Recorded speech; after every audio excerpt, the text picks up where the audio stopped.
नमस्कार, मैं हूं आपके साथ कोमल गुप्ता। आपका अपना 9 साल पुराना सबसे भरोसेमंद number 1 news channel voice TV UP और हमारा नया चैनल वी भारत में आपका बहुत स्वागत है। खबरें सबसे पहले और सबसे तेज देखने के लिए वी भारत चैनल को सब्सक्राइब कीजिए। चलिए खबरों की तरफ चलते हैं। यह खबर है फिरोजाबाद से।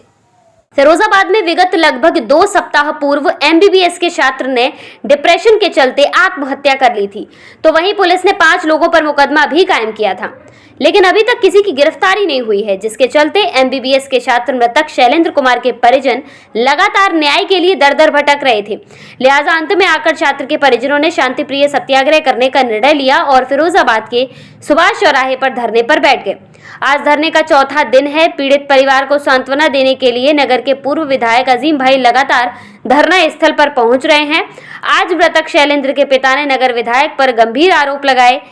क्या आरोप शैलेंद्र के पिता ने नगर विधायक पर लगाए, आप खुद सुनिए इस रिपोर्ट में। अभी तक कोई न्याय नहीं मिल रहा और जहाँ तक के अब पीछे का तो आपको बगैर साला मालूम ही है, क्योंकि अब डेली आ रहे हैं, डेली बात हो रही है। आज जो इंसिडेंट मेरे साथ में हुआ तो विधायक जी सुबह हमारे घर पर पहुँचे थे लगभग 10 बजे, जबकि हम धरने के लिए यहाँ आ रहे थे बस से निकल करके। उसी समय विधायक जी पहुँचे। विधायक जी के पीछे ही साथ ही लगभग मान लीजिए महानगर अध्यक्ष माननीय राकेश संघवाल जी भी पहुँचे और उनके साथ ही एक हमारे यहाँ के नॉमिनेट पार्षद राठौर हैं सुरेंद्र सिंह जी, सुरेंद्र राठौर भी पहुँचे और हमारे यहाँ 20 से 25 आदमी लगभग और भी मौजूद थे। जो हम धरने पा रहे तो वहाँ तैयारियाँ चल रही थी। तो उस समय विधायक जी आए और विधायक जी आकर के बैठ करके उन्होंने फ़ोन लगाया डिप्टी सीएम साहब को। डिप्टी सीएम साहब से बात हुई तो उन्होंने कहा कि डिप्टी सीएम साहब उस दिन हम आपसे मिलने आए थे साहब, और पीड़ित परिवार को लेकर के आए थे, उसमें अभी तक कुछ हुआ नहीं, कार्रवाई नहीं हुई कोई। तो डिप्टी सीएम साहब ने उधर से कहा कि मेरी बात हुई थी वहाँ पर सचिव साहब से, तो वो तो ये कह रहे थे आपने मना कर दिया है कुछ करने के लिए। मैंने कहा मैंने क्यों मना कर दिया है? विधायक जी बोले मैंने तो नहीं मना कर दिया। कि नहीं मेरी बात हुई है, अगर नहीं मना कर दिया है तुमने तो एक बार फिर बता लो, उन्हें फिर बता दो, फिर दोबारा कार्रवाई कर देंगे। उसमें दिक्कत क्या है? आपने मना कर दिया इसीलिए तो उन्होंने कार्रवाई नहीं की है, वो तो हमें ही बता रहे थे। फिर उन्होंने इतने पे फ़ोन काट दिया।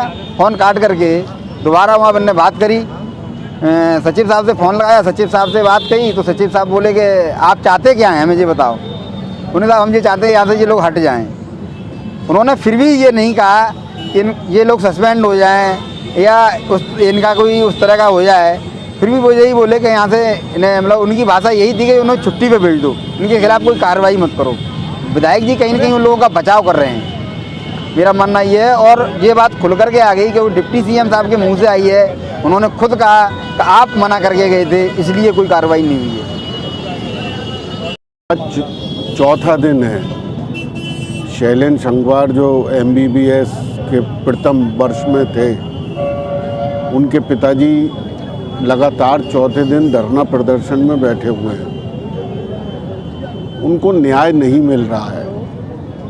पीड़ित परिवार को ये लग रहा है कि उनके साथ अन्याय हो रहा है, बैठे हुए हैं। आज जो घटना का विवरण श्री उदय सिंह जी ने दिया है, जो शैलेंद्र संघवार जी के पिता हैं, कि माननीय नगर विधायक उनके घर पर गए, उन्होंने डिप्टी सीएम श्री ब्रजेश पाठक जी को फ़ोन मिलाया।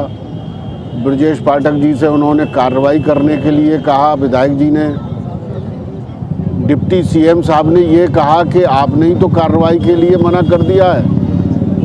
ये बहुत निंदनीय कृत है।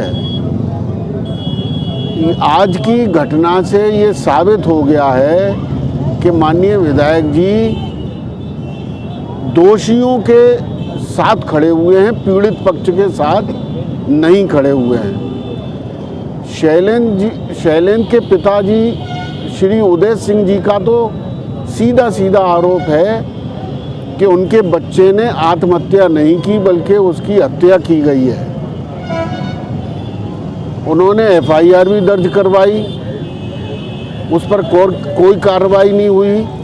लखनऊ से जांच आई, जांच कमेटी आई, उसने निष्पक्ष जांच नहीं की, क्योंकि जिनके खिलाफ कार्रवाई की एप्लीकेशन दी गई है वो लोग आज भी वहाँ मौजूद हैं। जो लोग मौजूद हैं उनके खिलाफ जांच कैसे हो जाएगी?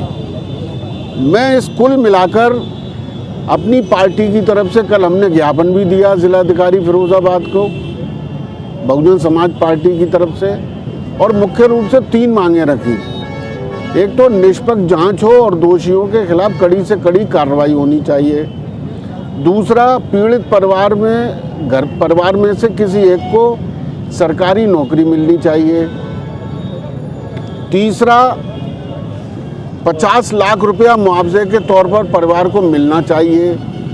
ये हमारी मांग है। लेकिन आज की जो घटना है माननीय नगर विधायक जी की, जिनका चेहरा साफ हो गया कि वो बकौल उदय सिंह जी के हत्यारों के साथ खड़े हुए हैं, पीड़ित पक्ष के साथ नहीं खड़े हुए हैं। मैं तो माननीय विधायक जी से अनुरोध करूंगा कि उन्होंने जो ये काम किया है, शैलेंद्र के परिवार से, माता पिता से, भाइयों से हाथ जोड़कर माफ़ी मांगें कि उन्होंने दोषियों का साथ दिया, पीड़ित पक्ष का साथ नहीं दिया। एक सम्मानित जनप्रतिनिधि के लिए ये शोभा नहीं देता है। एक जनप्रतिनिधि को हमेशा पीड़ित पक्ष के साथ खड़ा होना चाहिए। बड़ा दुख का विषय है कि माननीय विधायक जी पीड़ित पक्ष के साथ न खड़े होकर दोषियों के साथ खड़े हैं। पूर्ण रूप से ये कहना है कि दोषियों को राजनीतिक संरक्षण प्राप्त है, इसीलिए पीड़ित परिवार को धरने पर बैठना पड़ रहा है। ये देखिए, आज की घटना से ये बिल्कुल क्लियर हो गया है कि पीड़ित पक्ष के साथ न्याय नहीं हुआ, शैलेंद्र को न्याय नहीं मिल रहा है। अगर न्याय मिल जाता क्यों बैठते? आप कल्पना करिए, एक बच्चा कल डॉक्टर बनता, देश की समाज की सेवा करता, और इस परिवार का तो वो एक तरह से सूरज था। इस परिवार को कहां से कहां ले जाता वो बच्चा। उस बेटे को न्याय नहीं मिल रहा है। और आज जो मामला खुल के आया है माननीय विधायक जी वाला, ये बहुत निंदनीय है। इस कृत्य की जितनी भी निंदा की जाए वो कम है। मैं भी विधायक जी के इस काम की घोर निंदा करता हूँ।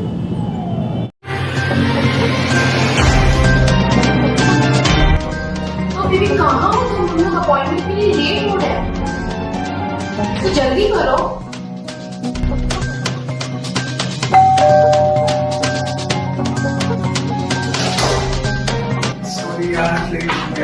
क्योंकि 5 बजे की अपॉइंटमेंट थी और हम लोग फिर से लेट हो गए। अब हमें कहीं जाने की जरूरत नहीं है।